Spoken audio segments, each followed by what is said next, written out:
Hello दोस्तों, investors generally ऐसी companies में इन्वेस्ट करना चाहते हैं जो कि उन्हें अच्छा डिविडेंड देती हो, जिससे कि उनको एक्स्ट्रा इनकम हो सके। तो आखिर क्या होता है डिविडेंड और ये कौन सी कंपनीज देती है और हम इसे कैसे ले सकते हैं? आज की इस वीडियो में मैं आपको डिविडेंड के बारे में इन्हीं सब बातों को बताऊंगा और आखिर में कुछ स्टॉक्स के नाम भी दूंगा जो कि स्टॉक मार्केट में अच्छा डिविडेंड देती है। तो आखिर तक इस वीडियो को जरूर देखिए दोस्तों। चलिए शुरू करते हैं।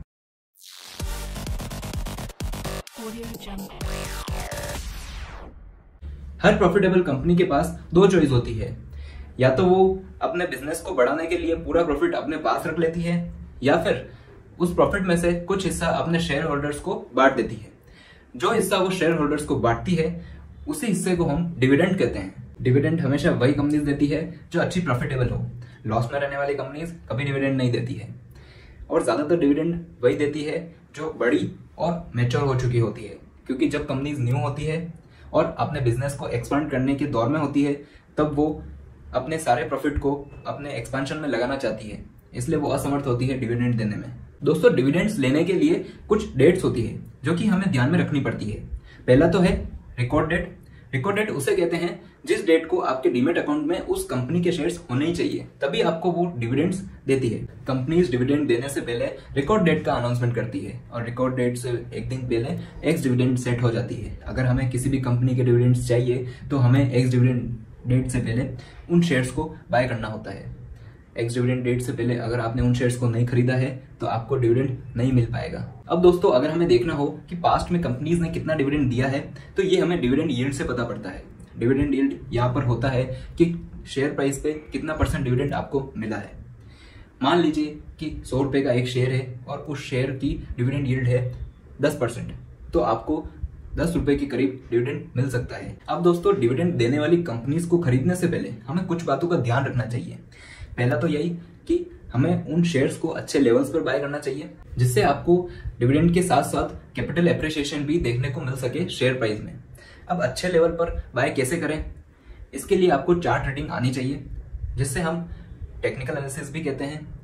अगर आपको इजीली टेक्निकल एनालिसिस सीखना है तो आई बटन और डिस्क्रिप्शन में लिंक्स प्रोवाइडेड है, आप उन्हें जाकर जरूर चेकआउट कीजिए। अब दोस्तों, आप पूछेंगे कि शेयर के अच्छे लेवल्स और शेयर प्राइस देखने की कहाँ जरूरत है जब हमें अच्छा डिविडेंड मिल रहा है। तो दोस्तों, यही हमारा दूसरा पॉइंट आता है। जो डिविडेंड है वो हवा से तो नहीं आ रहा है। जब भी कंपनी डिविडेंड देती है उसकी खुद की वैल्यू कम हो जाती है, जो कि हमें उसकी शेयर प्राइस में देखने को मिलती है। सुनने में अजीब लग रहा होगा, लेकिन दोस्तों ऐसा ही होता है। जब भी कंपनी डिविडेंड देती है उसकी एक्स डिविडेंड डेट के बाद जितने रुपए का भी उसने डिविडेंड दिया है उतने रुपए उसके कम हो जाते हैं शेयर प्राइस में। मान लीजिए अगर 10 रुपए डिविडेंड दिया है तो उसके शेयर प्राइस में 10 रुपए कम हो जाएंगे। तो डिविडेंड तो शेयर प्राइस से ही आ रहा है। जैसा कि आप इस चार्ट में देख पा रहे हैं, जब जब कंपनी ने डिविडेंड दिया है तब तब कंपनी के शेयर प्राइस में गिरावट आई है।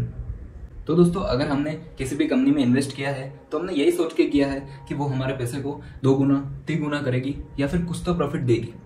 लेकिन यहाँ तो डिविडेंड देने के बाद शेयर प्राइस और कम हो रही है। तो दोस्तों, जब भी आप डिविडेंड के बारे में सोचें तो इन सब बातों का जरूर ध्यान रखें। अब दोस्तों, हम उस पार्ट पर आ गए हैं जिसका आपको बहुत देर से इंतजार था। यहाँ पे मैं आपको टॉप डिविडेंड पेइंग कंपनीज बताऊंगा। इसे हम 2 पार्ट में डिवाइड करते हैं। पहला तो ये जिसमें आपको डिविडेंड बहुत अच्छा देखने को मिलेगा, लेकिन जो आपने इन्वेस्ट किया है पैसा उसमें आपको कोई बढ़ोतरी देखने को बहुत कम मिलेगी। जैसे कि इंडियन ऑयल कॉर्पोरेशन, जिसे हम IOC के नाम से जानते हैं, coal India, NMDC, ITC, Hindustan zinc limited और वेदांता लिमिटेड जैसी कंपनीज आपको यहाँ देखने को मिलेगी। आप इसमें देख पा रहे हैं ज्यादातर गवर्नमेंट होल्डिंग कंपनीज हैं। तो जब भी शेयर होल्डर्स को डिविडेंड मिलता है तो इन कंपनीज में जिसकी सबसे ज्यादा शेयर होल्डिंग होती है, जो कि इंडियन गवर्नमेंट की, उनको इनडायरेक्टली इनकम होती है। तो यहाँ पे हम ये भी कह सकते हैं कि डिविडेंड यहाँ पे इतना अच्छा इसलिए भी है क्योंकि ये डायरेक्टली इंडियन गवर्नमेंट को जा रहा है और डिविडेंड का बड़ा हिस्सा इनको मिल रहा है। अब सेकंड हम देखते हैं, जिसको आप अपने पास लॉन्ग टर्म में रखते हैं तो आपको कैपिटल ग्रोथ के साथ साथ डिसेंट डिविडेंड्स भी देखने को मिलेंगे। इसमें आते हैं TCS, Infosys, Hero MotoCorp, HCL tech और ब्रिटानिया। तो दोस्तों अगर आपको आज की वीडियो अच्छी लगी हो तो हमें लाइक और कमेंट करके जरूर बताएं। डिस्क्रिप्शन में मैं एक लिंक दे रहा हूं जिसमें आप टॉप डिविडेंड पेइंग कंपनीज की लिस्ट देख सकते हैं, वो भी लाइव। तो दोस्तों स्क्रीन पे दी हुई वीडियोस को आप जरूर चेकआउट कीजिए।